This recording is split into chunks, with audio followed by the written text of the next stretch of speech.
Alright everybody, this is the Emissaries of Light, Light and Dark set review. There's only 4 cards in this one, so hopefully I can make this one short, a lot shorter than the other ones for you. Warrior of Light. This card is going to be full art and it looks amazing. For each forward other than Warrior of Light you control, Warrior of Light gains 1000 power.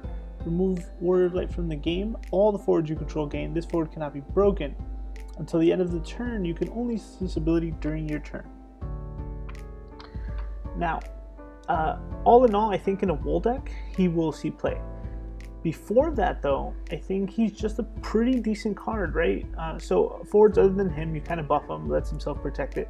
But he can't also be removed. Like, you can remove him, and all the forwards you control gain. This forward cannot be broken until the end of the turn.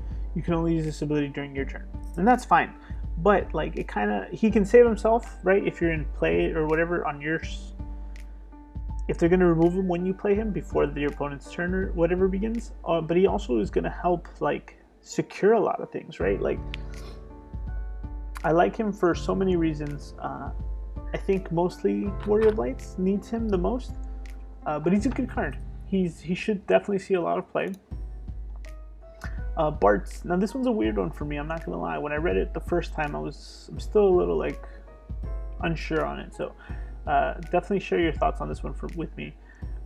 So Warrior of Light, category 5, 1 drop, 5k. For 4 CP colors, put Bart's into the break zone. Choose a forward, break it.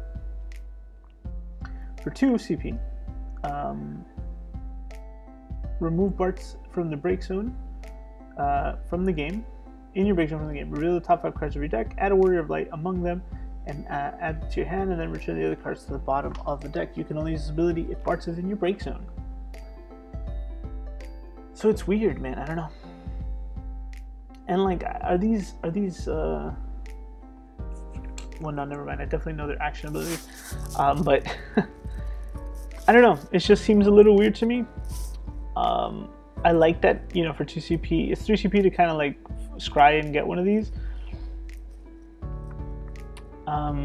And you can do it while he's in the break zone. I guess that's the only perk of it, but I don't know, man. I just think it seems like too much work for something that can be done elsewhere. If you guys really like this card, let me know, because I'm still iffy on it. I've expressed my thoughts on Chaos. I think he's good. You know, he's reduced by 2 for each element among characters your opponent controls. If your opponent casts Shantoto, he's free pretty much. When Chaos enters the field, your opponent selects 1 forward other than Light and Dark they control. You gain control of it. And obviously it can't be Light and Dark. It can't be Light or Dark because you can't control more than 1 Light or Dark. Ideally, right? Like, that's the rules. But you can put a character you control owned by your opponent into the break zone. Choose a forward and break it. It just kind of keeps going, right? I could steal your stuff and use it against you. It's good. Depending how relevant Shantoto stays, this card might be fun. But at very most, he's a 7-drop who steals something. That's kind of like gets killed by Amaterasu too. So, I don't know. He's cool, and in a perfect world, we get to play him for free. Twin Tania, which is probably the best card, one of the best cards of the set. Twin Tania is also a monster in all situations. Twin Tania enters the field dull. When Twin Tania enters or active Twin Tania becomes dull, place a Giga counter on Twin Tania. At the beginning of the main phase 1, during each of your turns, remove a Giga counter from Twin Tania. When you do so, choose a forward your opponent controls. Deal 7k. So it seems like the acquiring them and removing them is mandatory, but when you do so, choose a forward. I guess you could probably like fail to hit, right? Because it's specifically to your opponents. So good news and bad news like about this card. It seems very controlling. You can drop this turn 1, and then it kind of sets up a weird precedent for your opponent, right? The problem is obviously that you have to target, right? It is mandatory effects.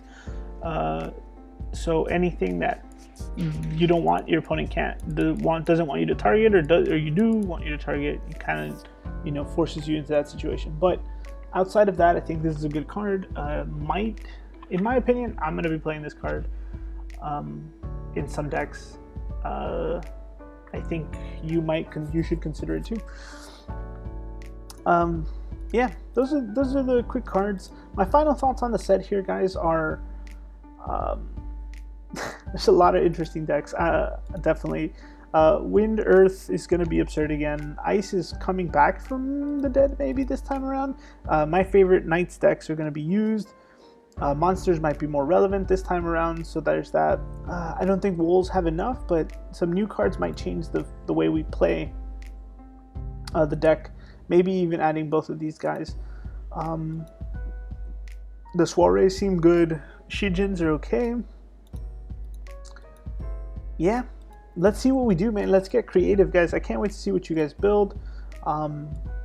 Please check out the other reviews if you haven't already and tell me what you guys think. And yeah, stay tuned for a lot more content. We're going to be doing Tales from the Emissaries, probably this set.